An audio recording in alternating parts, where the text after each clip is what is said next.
Okay, so a lot of you guys have questions on vitamins and minerals and some of the questions about probiotics. So I'll start with vitamins. I don't have a lot of time, enough time to go over all of the vitamin combinations because when it comes to vitamins, you're talking about two things. The vitamin could be vitamin A, D, E, K.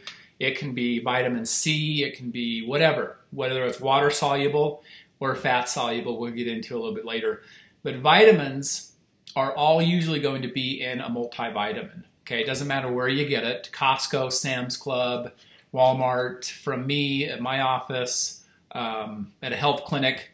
So the vitamins are all the same. Those things don't change. That's why they're classified as they are, because there's no difference between vitamins.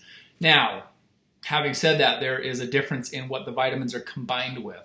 So what makes a good vitamin, what makes a bad vitamin, it depends on what it's combined with. So vitamins might say like calcium carbonate. So the calcium is calcium, that's not going to change. The carbonate does change because it might be carbonate, it might be succinate, might be glycinate, it might be calcium citrate. All of those are different types of calcium. And what makes it a good calcium or a bad calcium, it depends on whether it makes calcium absorbable or not.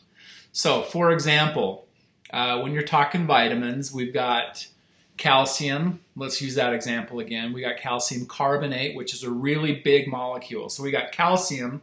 If calcium is the size of my fist, carbonate might be, the size of, 10 times the size of calcium. So when you're talking about absorbing calcium through the gut lining, it's not going to happen. Matter of fact, calcium carbonate absorbs at a 4% absorbability rate, which is really low. So for 100 milligrams of calcium, you're going to only get 4 in. So, and calcium carbonate is what you're used to taking in Tums. If you ever have to take an antacid, that's the calcium source that they use. And so sometimes we have doctors even recommending to their patients to take calcium carbonate for their calcium source, which is a horrible idea.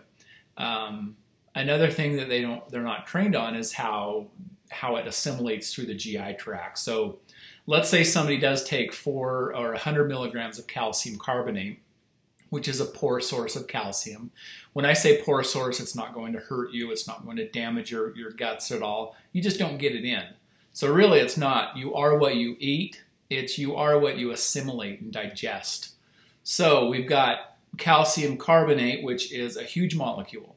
You take in 4 or 100 milligrams, you end up absorbing 4 of those milligrams. So where does the other 95% go, or 96%?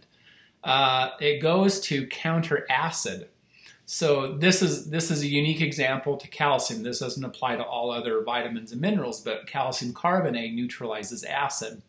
That's why we take it as an antacid. So poor form of calcium. You should never take a lot of calcium carbonate. If it's in a multivitamin that you're already taking, it's not going to hurt you. It's not going to hurt you. Just realize that you're not adding anything to your bones at 4% absorbability rate. So, and it might be a little bit higher in some, a little bit lower in some, but 4% is what the studies are suggesting that calcium carbonate absorbs at.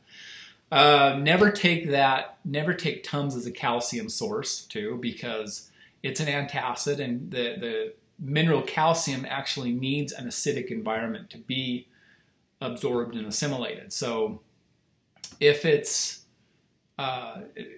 taking an antacid, which neutralizes acid, then you're not going to be creating the acidic environment to be able to absorb acid. So you're actually doing the opposite of what calcium needs to get absorbed.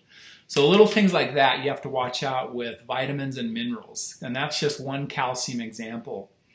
Another example might be vitamin E. And I won't go over every vitamin and every mineral because it would take forever. But just know that you can text me, just take a picture of your vitamin or your mineral, your multivitamin, whatever you're taking or have questions about, to my cell phone number, which is 801-628-5710. And share that with group members. Feel free to do that. I'll get with it and I can analyze it, mark it up, and even email it back to you. Say this is good, this is bad, keep away from this. Rule of thumb, I don't buy calcium products or supplement products or multivitamins from big box stores because they're usually all about profit. and less about quality. So there's no labeling restrictions. They can put on the label whatever they want. That's why you got to be careful. We'll talk about GMP standards and NSF standards that have to be followed on some of these vitamins that we get, that I get, and I make sure that they're good and third-party tested. Otherwise, you could be getting a whole bunch of sand in a pill, and nobody's going to check that because they're not FDA approved or they're not FDA governed, which is a good thing and a bad thing. We don't want the FDA involved because that would make the cost of vitamins skyrocket, would make the difficulty of getting them out the roof. But we do want a third-party tester involved because we don't want China sending over a whole bunch of crap that we're taking that has arsenic and lead and everything in it because it's not checked by some type of third-party checker to make sure that what it says on the label is actually in the vitamin or mineral. So it's a kind of a double-edged sword. Yes, on the FDA, it would be nice to have somebody third-party checking it. No, because the skyrocketing prices and the difficulty of getting vitamins would be outrageous. So we want the liberty to go to the store and buy a good vitamin based on our own knowledge, but we also want to make sure the third-party checks. So GMP and NSF standards, that's where they're going to come in. They're third-party testers without involving the FDA. Costs the labs a little bit more money to go through those organizations to third-party check them, but it's worth it, especially when it comes to oils. So back to vitamins, we talked about calcium being good. Calcium carbonate is a poorly absorbed because it's bigger. It doesn't fit through the tiny little holes in the small intestine that determine absorbability. Calcium glycinate, for example, would be really good because it's a really small molecule. It's an amino acid. Your body recognizes it. Gets in like at 80 to 90%. So calcium citrate's in between there, calcium succinate, calcium oxalate. There's a whole bunch of different types of calcium and other products that are combined with it. So, and glycinate can't be combined with everything. So that's not across the board good, it's just for calcium. So minerals the same way, or actually calcium is a mineral. So vitamins the same way, that's what I meant. Vitamin A, D, E, and K, they all have different forms that are good, better, best, worst, ones you want to stay away from, the ones you want to add. But most of them don't cause any damage. They're not like poison if you take them. They're just not getting in. You're paying for expensive poop. One of the main things they're finding at the bottom of these the sewer treatment plants is vitamins that don't get in. I mean, whether they don't absorb in the gut or whether they don't even dissolve. That's the problem. They're finding these things in loads at the bottom of these sewer treatment plants and even inside the porta potties, especially at races that I go to. People load up on a lot of poor quality vitamins thinking that they're dissolving and getting in. They're not even getting past the dissolving stage. So if they don't dissolve, you know they're not going to absorb. So if they do dissolve, then it still has to be able to absorb. And that's what we're talking about. We're talking about the ability for a vitamin to go from the mouth to the stomach into the GI tract, actually getting absorbed into the bloodstream. And if it doesn't make it to the bloodstream, it has no purpose. It doesn't anybody no good at all. So vitamins, another example of a vitamin being good, better, best, or poor quality would be vitamin, let's do E, vitamin E. So vitamin E we know is an antioxidant. An antioxidant means basically that your body produces free radicals. I think of free radicals kind of like a pinball machine where you pull back on that knob and shoot the ball, and everywhere it hits it gets thrown and it does damage. So free radicals are in us, and everywhere they hit, all the cells, and they usually hit the outer ring of these cells, they do damage, okay, because they're not supposed to be there. So that's a free radical. So vitamin E comes in and they eat the free radicals up. So it's an antioxidant because when the free radicals hit, they oxidize. So an antioxidant is an anti-free radical basically, and there's other ways to oxidize too, but vitamin E gobbles up those free radicals. So for example, most vitamin E's come in D-alpha tocopherol succinate. Tocopherol ending in a YL is a good form of vitamin E, but not the best. Because if it ends in a YL, then it can be utilized once before it's deactivated. If it's a mixed tocopherols, if it ends in an OL, And these things are things that most people would never even know. But if it ends in an OL, it has a rechargeable site. So it can be used over and over and over again. So if you have a whole bunch of free radicals in there, D-alpha tocopherol ending in OL can gobble up, gobble up, gobble up, keep doing it over and over again, where the YL only does it once. So most of the YL products are a little bit cheaper, so you'll find those in multivitamins. But if you ever need a good strong antioxidant, you might want to buy vitamin E separate or consult me. Take a picture of what you're taking and I'll tell you whether it's a good one or a bad one. But most vitamins E's are good, and vitamin E is also used in a lot of different products to stabilize free radicals. So if you're buying like a coenzyme Q10 or some type of product that is unstable or it has a chance to oxidize or has a high free radical count, they'll mix it in with vitamin E to stabilize it, make sure that antioxidants don't, or the free radicals don't eat it up too bad, so you don't get a rotten product by the time you buy it. So that's what vitamin E's used for. We could go on and on about different types of vitamins and what they're combined with and what they need to be combined with, but it would take a long time. So just for convenience sake for now, until we can figure out a way to disseminate all this information, and so you might have a list. I'll create a list of vitamins, minerals, amino acids, probiotics that are the best form, so we can look for those and keep an eye out. So I want to train you guys so you can figure this out on your own. But if not, I mean, it's a lot to it. We've got a lot of classes that will cover this. We got enzyme therapy to go over, and that's a whole nother topic. We have label reading that we're going to go over. So we'll get with it as fast as we can. Minerals and vitamins, let's stop there with that. Just know that there's good, better, best, and then there's crap. Usually, you know, when vitamin manufacturers look for a product that they can put together, they have top tier stuff, like top shelf stuff that's up here, that's more expensive, but the absorbability goes way up. Or they have bottom tier level stuff that usually the big box stores buy that has low absorbability, but the cost goes down. So when vitamins, you see a big difference in cost. You go to Costco and it's hard not to buy the one that's this big with 650 capsules of fish oil in it. It's like, how can Costco do that so cheap? Well, they do have buying power, but they also don't have GMP and certified products. You can put whatever you want on the labels. They can put that it's purity, guaranteed. Costco's going to guarantee anything, so you can take it back. So is Sam's Club. But it doesn't necessarily mean that it's been purified and guaranteed purity. They can write that on there, but unless they have a third-party tester say that, they are not being governed with that at all. So do you trust them?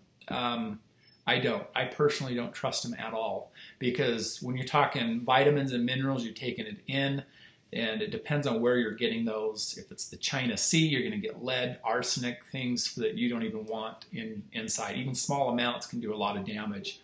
So no on fish oils from any big box store. They've got to be purified. They've got to be clean, and they've got to be third-party checked. Vitamins and minerals, same thing.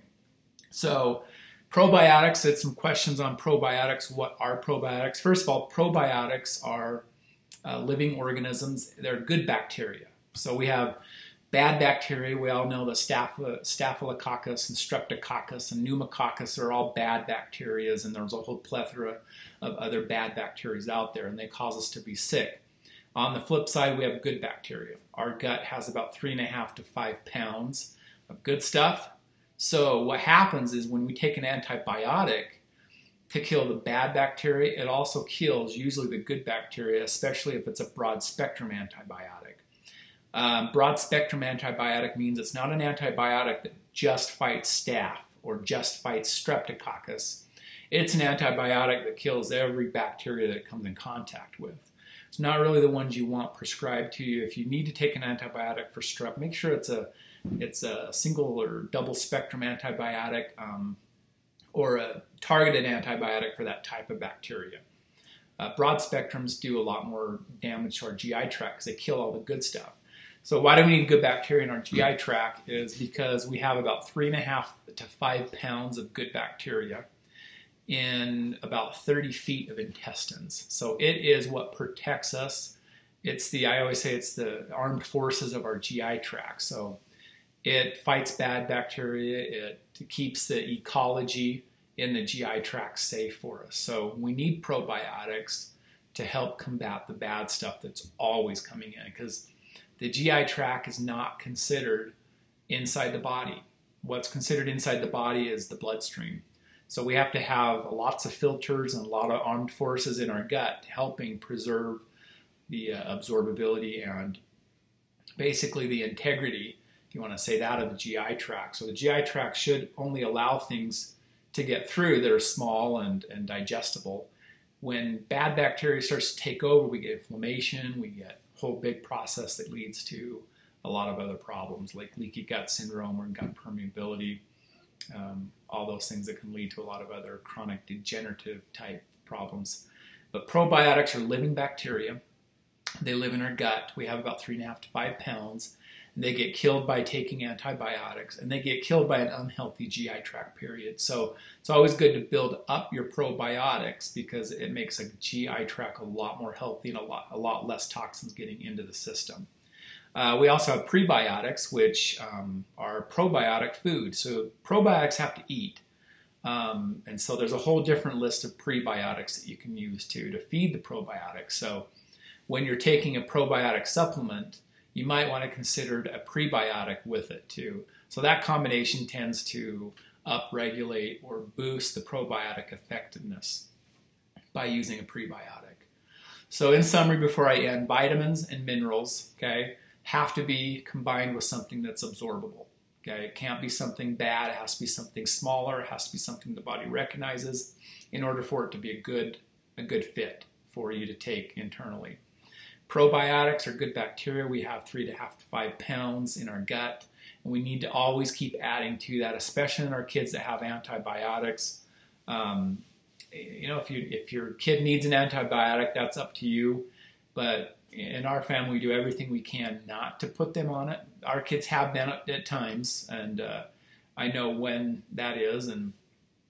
But you have to, you know, use your judgment on that, because if you know what it does, then you're more prone to be a little bit more cautious about putting them on one. So anyway, probiotics, if you have been on them and they are suffering recurrent ear infections or recurrent infections or always seem to get sick, probiotic and prebiotic therapy would really help out. And I can tell you what ones are good and what ones are bad. But I hope that clears up a little bit about vitamins and minerals and probiotics. There's a lot more. I'll try to just hit on it. If you guys have more questions, if these videos bring up more questions, feel free to text me. Text me at 801-628-5710. You can text Kara too. She'll give it to me, but that's a direct shot. So on my breaks at work, I can text and answer questions. But we'll leave that for now. Hope that helps. Thanks.